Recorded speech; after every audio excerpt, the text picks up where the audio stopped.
World university మంచి భవిష్యత్తు కోసం తెలుగు విద్యార్థులు ఇష్టపడే యూనివర్సిటీ.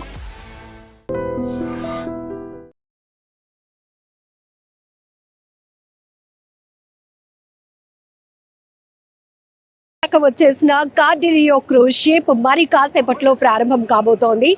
రియల్లీ చెప్పాలంటే 11 అంతస్తుల విలాసవంతమైన ఈ క్రూజ్ ట్రావెల్ అనేది ఒక థ్రిల్ ఎక్స్పీరియన్స్ చేయాలని ప్రతి ఒక్కరికి ఉంటుంది. సో మధ్య తరగతి వాళ్ళు కూడా ఈ ట్రావెల్ని ఎక్స్పీరియన్స్ చేసేలా ఇప్పుడు ప్రైజెస్ కూడా అవైలబిలిటీలోనికి తీసుకొచ్చారు. సో మోర్ డీటెయిల్స్ అడిగి తెలుసుకుందాం. లోపల మనం పెడుతున్నటువంటి టికెట్ ఎఫర్ట్కి మనం ఎలా ఎంజాయ్ చేయగలుగుతాం, ఫన్ ఎంటర్టైన్మెంట్ ఫెసిలిటీస్ కానీ ఎలా ఉండబోతున్నాయి, సో ఈ 11 ఫ్లోర్స్లో ఏ ఫ్లోర్లో ఏముంటుంది, ఇవన్నీ కూడా డీటెయిల్గా అడిగి తెలుసుకుందాం. ఏపీ టూర్స్ అండ్ ట్రావెల్స్ నుంచి విజయ్ మోహన్ గారు మనతో పాటు ఉన్నారు. Good evening sir. సో 11 అంతస్తులు అనేటప్పటికీ చాలా ఎక్స్పెక్టేషన్స్ ఉంటాయి. జనరలీ లాస్ట్ ఎక్స్పీరియన్స్ మనకు తెలుసు, చెన్నై టు విశాఖ పుదుచ్చేరి మీదుగా వెళ్తున్నటువంటి ఈ ట్రావెల్ మ్యారిటైమ్ ట్రావెల్ ఎక్స్పీరియన్స్ అనేది చాలా థ్రిల్గా అనిపిస్తూ ఉంటుంది. బట్ మీరు ఇంకా కనెక్టింగ్గా అంటే ఎలా చెప్పాలి? అమ్మా, మీరు ఈ షిప్ చూస్తే మీకు 3rd లెవెల్ పాట్ హోల్స్ కనిపిస్తున్నాయి కదా. So these are the pot hole cabins. Inside ఇలా ఆల్ ది ఈ 3rd ఫ్లోర్ దీని పాట్ హోల్ అంటాం.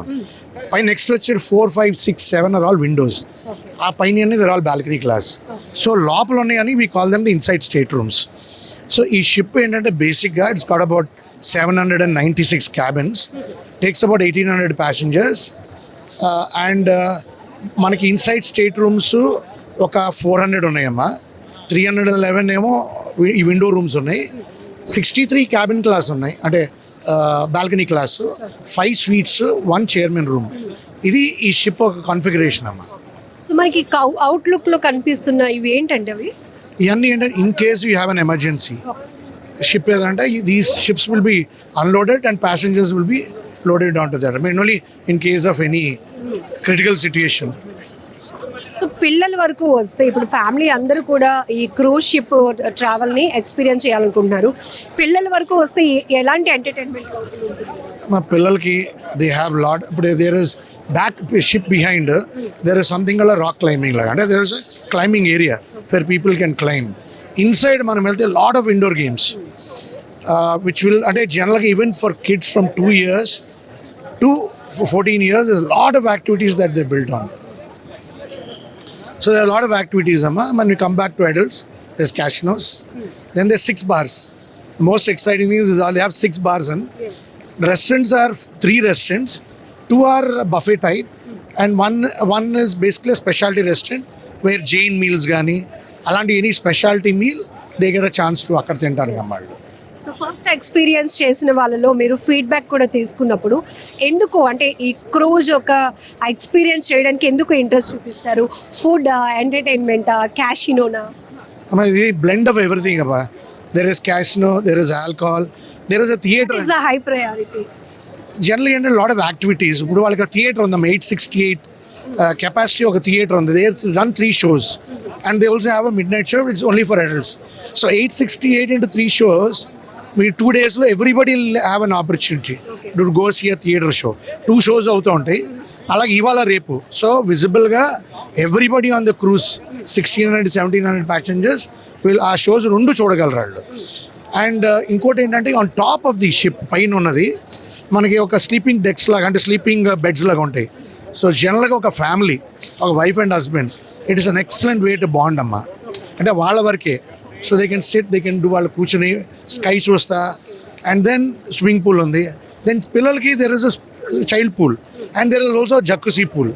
సో పిల్లలకి పైన యాక్టివిటీస్ ఏంటంటే అండ్ అక్కడ డీజే జరుగుతుందమ్మా. అప్పుడు when the ship departs will have a DJ. And but ఏమవుద్దంటే casino and alcohol only after అది ఇంటర్నేషనల్ వాటర్లోకి ఎంటర్ అయిన తర్వాతే మీకు ఆ ఒక ఫెసిలిటీస్ 2 ఓపెన్ అవుతాయి అమ్మా. ఇండియన్ వాటర్స్లో ఉన్నని చెప్పి ఈ 2 facilities. So but 45 minutes to 1 hour మన ఇంటర్నేషనల్ వాటర్స్లో ఉంటాం. ఇమీడియట్గా అప్పుడు ఈ క్యాసినోను బార్ ఓపెన్ అవుతుంది అమ్మా. ఆల్కహాల్కి అడిషనల్ ఛార్జ్ చేస్తారా ఇంక్లూడ్ దిస్ ప్యాకేజ్? ఇప్పుడు ఈ వాయేజెస్కి అయితే ఆల్కహాల్ ఇంక్లూడ్ చేశారమ్మా. దీంట్లో బేసిక్ క్వాలిటీ ఆఫ్ ప్రోడక్ట్ ఇస్తున్నారు, ప్రీమియం ఉంది. సో అది ఎక్స్ట్రా కాస్ట్ కొడితే ప్రీమియం ప్రోడక్ట్స్ కూడా ఇస్తారన్నమాట. సార్ ఇప్పుడు మీరు చెప్తున్నారు చిన్నపిల్లలకి పెద్దవాళ్ళకి సపరేట్ ఎంటర్టైన్మెంట్ వాళ్ళు ఎంజాయ్ చేయగలుగుతారు అండ్ 2 nights వెళ్తున్నాం కదా. కాస్ట్ ప్రెసెంట్ అప్పటికి ఇప్పటికి చాలా వేరియేషను అండ్ ప్యాకేజ్లో చాలా కూడా చేర్చారు అడిషనల్గా. సో ఇప్పుడు అవైలబిలిటీలోకి వచ్చింది కాబట్టి మిడిల్ క్లాస్ పీపుల్ మధ్య తరగతి వాళ్ళు కూడా ఈ క్రూజ్ని బయట నుంచి చూసి ఎంజాయ్ చేయడం కాదు, they have experience this thrilling travelling అని మీరు చెప్తున్నారు. టికెట్ ప్రైస్ ఎట్లా పెట్టారు? 9 to 11,000 per person per day పడిందమ్మా. It is definitely in the reach. ఇనీషియల్గా they were selling at 11,000, but 40 to 44,000, but ఇప్పుడు అరౌండ్ 35,000-36,000 అమ్ముతున్నారు అంటే inside state rooms. It is a very good price. అంటే మనం you go backward on the costing. You have 2 dinners, 2 breakfast. In fact అర్లీగా lunch కూడా ఉంది. Then last first 3 breakfast, మళ్ళీ మధ్యాహ్నం టీ స్నాక్ ఉంది. Then night around 12 o'clock they have a snack.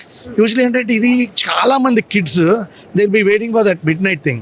Pizzas, burgers, cakes all come in the flow around 11:30 and 1 hour after the dinner is closed. So జనరల్గా మేము మా experience పైన చూసింది ఏంటంటే kids అందరూ they will be waiting for it from 11:30. So అప్పటికి activities అన్నీ అయిపోతాయి. మా డెక్లో డీజే అయిపోతుంది. సో ఆల్ ఈ యాక్టివిటీస్ అయిపోతాయి. షిప్ చూస్తారు. So before they sleep 12 o'clock they feel hungry. ఎందుకంటే షిప్ని ఎక్స్ప్లోర్ చేయడానికి 4 hours పడుతుంది అమ్మ. అయిపోయేప్పుడు షిప్ స్టార్ట్ అవుతుంది. బయటికి వెళ్ళినప్పుడు మనం ఏంటంటే ship lights as it sale అవుతున్నప్పుడు కనిపించడం అదొక థ్రిల్ ఫీలింగ్ ఉంటుంది. సో మనం సేల్ అయిపోతుంది. లాస్ట్ లైట్ వెళ్ళిపోయిన వరకు మనం అలా చూస్తూ ఉంటారు బయటికి. ఆ సేలింగ్ ఎక్స్పీరియన్స్ అనేది రేపు పొద్దున్న మనం లెగ్గానే పైన టాప్ డెక్ మీదకి వెళ్తే ఈ షిప్ని 360 degreesలో మనం వర్చువల్గా షిప్ని చూడటానికి మనకు ఒక అనుభూతి కలుగుతుంది అమ్మ.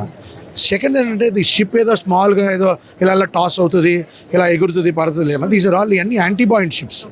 ఇది ఇప్పుడు చాలా మందికి డౌట్ ఉంటుందండి. యాక్చువల్గా కొంతమందికి కార్ జర్నీ పడదు, బస్ జర్నీ పడదు.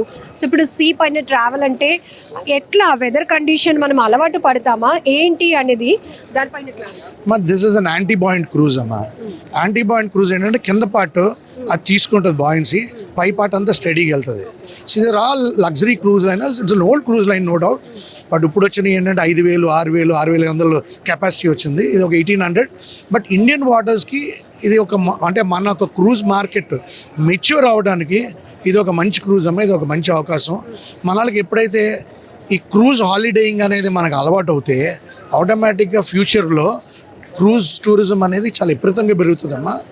మన స్టేట్ గవర్నమెంట్ కూడా క్రూజ్ అంటే మ్యారిటైమ్ బోర్డ్ పాలసీతో పాటు క్రూజ్ టూరిజం పాలసీ కూడా తీసుకురావాలని మన టూరిజం కాన్క్లేవ్లో సీఎం గారు స్ట్రెస్ చేసి చెప్పారు. దీని మీద ఒక బ్రెయిన్ టామిక్ సెక్షన్ కూడా అయింది ఆ రోజు, వేర్ ఎక్స్పర్ట్స్ అందరు ఇన్వైట్ చేసి దీని మీద అసలు ఈ క్రూజ్ టూరిజం మీద ఏంటి చేయాలి, ఏం చేస్తే బాగుంటుంది, ఏం కైండ్ ఆఫ్ పాలసీ మనం వర్కౌట్ చేసి ఏం కైండ్ ఆఫ్ బెనిఫిట్స్ ఇవ్వాలి అనే దాని మీద ఒక బ్రెయిన్ స్టార్మింగ్ చేసి గవర్నమెంట్ దాన్ని టేబుల్ చేశారు ఆల్రెడీ. సో డెఫినెట్గా సీఎం గారి దృష్టిలోకి వెళ్ళినప్పుడు కందుల దుర్గేష్ గారు ఆయన ఒక వెరీ డైనమిక్ టూరిజం మినిస్టర్ మనకి. ఇంకోటి ఏంటంటే we have the most dynamic administrative side. అంటే అజయ్ జైన్ గారు కానీ స్పెషల్ సెక్రటరీ టూరిజం, అమర్పాలి గారు కానీ మనకి we have the best team అమ్మ. సో దీంట్లో we definitely see that tourism అనేది డెఫినెట్గా ప్రాస్పర్ అవుతుంది. అలాగే క్రూజ్ టూరిజం అనేది కూడా డెఫినెట్గా నెక్స్ట్ లెవెల్కి వెళ్తుందని. అలాగే మోర్ క్రూజెస్ అంటే పోర్ట్ కూడా చేయాల్సింది ఏంటంటే మనం ఒక క్రూజ్ అనౌన్స్ అవుతే 2 years తర్వాత మనకు షిప్ రాగలదమ్మా. ఎందుకంటే వాళ్ళ ఐటినరీస్ అని 2 years వరకు డిసైడ్ అయిపోయి ఉంటాయి. సో ఈ రోజు మనం మొదలు పెడితే మనం 2 years తర్వాత క్రూజ్ చూస్తాం. సో ఇంకోటి ఏంటంటే వీళ్ళు కార్డిలే వాళ్ళు కొత్త షిప్ కొంటున్నారు. ఆ ఒక షిప్ రాగానే ఈ నవంబర్లోనే డిసెంబర్లోనే వస్తుంది. ఆ పెద్ద షిప్ ఏమో వెస్ట్ కోస్ట్లో ఉంటుంది. ఈస్ట్ కోస్ట్లో కార్డిలే అనేది పర్మనెంట్గా ప్లేస్ చేయడానికి వాళ్ళు కూడా ఒక ఐటినరీలు వర్కౌట్ చేస్తున్నారు. బహుశా అది జరిగినప్పుడు వైజాగ్కి మోర్ ఫ్రీక్వెన్సీ వస్తుంది. సార్ కమ్యూనిటీస్లో మనం ఫ్లోర్ పెరిగే కొలది దాని డిమాండ్ ఉన్నట్టు ఇప్పుడు ఇందులో 11 floors ఎంటర్టైన్మెంట్ జోన్ ఇవన్నీ డిఫరెంట్ అన్నారు. సో ఇప్పుడు మనకి కనిపిస్తున్న ఈ 3 steps ఎక్కడ బాగుంటుంది అంటారు ఎక్కువగా డిమాండ్? మా best is the balcony class అమ్మా. ఇప్పుడు ఆ పైన కనిపిస్తుంది కదమ్మా, this are all balcony classes. So balcony class అనేది ఎక్కువ అటుపక్క ఉంటాయి. ఎందుకంటే ఇది రెస్టారెంట్ కూడా ఉంటుంది ఇక్కడ. సో అటుపక్క ఎక్కువ బాల్కనీ క్లాస్ వస్తాయి. ఇప్పుడు ఈ పైన ఉన్న మీకు కనిపిస్తున్నాయి కదమ్మా ఆ లాస్ట్ ఇది అవన్నీ బాల్కనీ 63 బాల్కనీ క్లాసులు ఉన్నాయి మనకి. సో డెఫినెట్గా మోర్ ఎక్స్పెన్సివ్ అమ్మ. ఇప్పుడు సపోజ్ ఇది మనకి 35,000 ఉంటుంది, దాని 50,000 to 53,000 ఉంటుంది. సో ఒక 20, 30, 40% వేరియేషన్ ఉంటుందమ్మా బాల్కనీ క్లాస్ ఫర్ 2 nights.